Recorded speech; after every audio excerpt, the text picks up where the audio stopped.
السلام علیکم ورحمۃ اللہ۔ مومن کا ہتھیار، سلسلہ وار دعائیں۔ آج کی دعا راوی روایت حضرت ابو ہریرہ رضی اللہ تعالی عنہ، اور یہ روایت اور حدیث صحیح بخاری میں حدیث نمبر 6397۔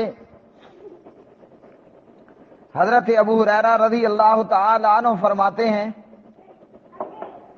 قدمت طفیل بن عمرو علی رسول اللہ صلی اللہ علیہ وسلم فقال یا رسول اللہ صلی اللہ علیہ وسلم ان دوسا قد عصت وابت فادعوا اللہ علیہا فظن الناس انہ یدعو علیہم۔ حضرت طفیل بن عمرو رضی اللہ تعالی عنہ نبی علیہ الصلوۃ والسلام کے پاس آئے اور آ کر کہنے لگے کہ اے اللہ کے رسول صلی اللہ علیہ وسلم، قبیلہ دوس نے نافرمانی کی اور سرکشی کا راستہ اختیار کیا، تو اس قبیلے کے خلاف آپ بد دعا کریں۔ لوگوں کا خیال، صحابہ کا خیال بھی یہی تھا کہ آپ صلی اللہ علیہ وسلم اس قبیلے کے لوگوں کے تعلق سے بد دعا فرمائیں گے، لیکن رحمت للعالمین، نبی امی، نبی رحمت حضرت محمد بن عبداللہ بن عبد المطلب بن عبد مناف بن قصی بن کلاب، جناب محمد الرسول اللہ صلی اللہ علیہ وسلم دعا یہ کرتے ہیں، اللہم اہدی دوسا وأتی بہم، اے اللہ قبیلہ دوس کو ہدایت عطا کر دے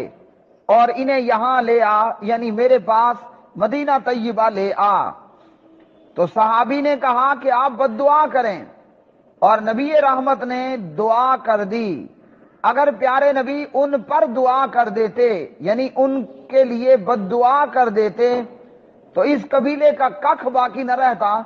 اور یہ قبیلہ تباہ و برباد ہو جاتا۔ لیکن رحمت للعالمین، جسے اللہ سبحانہ و تعالی نے فرمایا وَمَا أَرْسَلْنَاكَ إِلَّا رَحْمَةً لِّلْعَالَمِينَ، کہ پیارے نبی کو ہم نے رحمت للعالمین بنا کر، تمام جہانوں کے لیے رحمت بنا کر بھیجا۔ انسانوں کے لیے بھی رحمت اور جنوں کے لیے بھی رحمت، ہاں جی، عربوں کے لیے بھی رحمت اور اجمیوں کے لیے بھی رحمت، کالوں کے لیے بھی رحمت اور گوروں کے لیے بھی رحمت، اپنوں کے لیے بھی رحمت اور پرایوں کے لیے بھی رحمت، دوستوں کے لیے بھی رحمت اور دشمنوں کے لیے بھی رحمت، مردوں کے لیے بھی رحمت اور عورتوں کے لیے بھی رحمت، ایون کہ مردوں کے لیے بھی رحمت، کہ آپ نے مردے کی ہڈی توڑنے سے بھی منع فرمایا۔ تو پیارے نبی نے دعا کی، اللہم اہدی دوسا وأتی بہم، اے اللہ اس قبیلے کو ہدایت عطا کر دے اور انہیں یہاں لے آ۔ آپ صلی اللہ علیہ وسلم کی دعا کا اثر یہ ہوا کہ قبیلہ دوس اسلام قبول کرتا ہے اور دربار نبوی صلی اللہ علیہ وسلم میں حاضری دیتا ہے۔ تو میرے بھائیوں، ہمیں بھی چاہیے کہ ہم اسی نبی رحمت کی امت ہیں، ہم دعا کریں جیسے پیغمبر نے یہ بھی دعا کی، اللہم اہدی قومی فإنہم لا یعلمون، اے اللہ میری اس جاہل قوم کو ہدایت عطا کر دے۔ تو ہمیں بھی چاہیے کہ دشمن جتنا بڑا کیوں نہ ہو،